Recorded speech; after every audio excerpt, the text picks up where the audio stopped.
let's line it up in regards to the news of the day. There's some speculation concerning LSU running back Kevontre Bradford, who has now officially entered the transfer portal.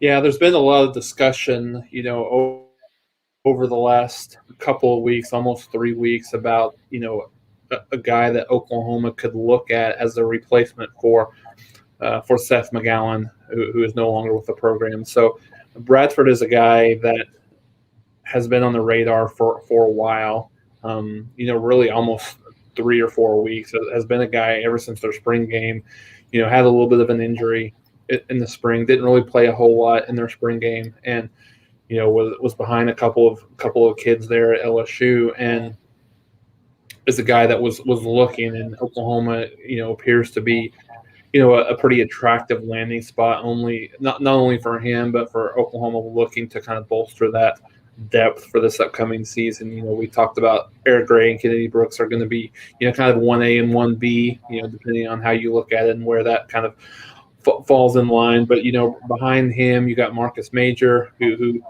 played sparingly last year, played a little bit more towards the end of the season. But outside of that, there's not a whole lot of depth. And I think looking into it specifically from a coaching perspective, and then, as a fan watching and looking at that, when you have, three guys that will typically, help you, you probably want to have another kid for, injury comes up, whatever happens.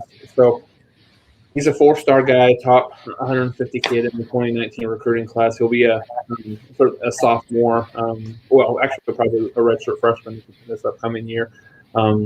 If he decides to go to Oklahoma, wherever he goes. So he'll be a good guy. He'll be a good guy to supplement that depth for Oklahoma. Not sure if he's a guy that would be, would fight for a lot of playing time.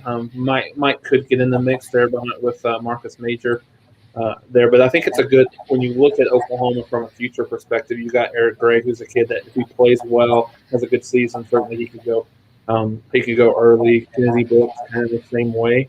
And he was a guy that, with him setting out this year, he was looking to make a move to the NFL possibly. So if both of those kids have really good seasons, you could see a guy like Trey Bradford come in and be able to kind of wait his turn and come in for Oklahoma. So it's something to look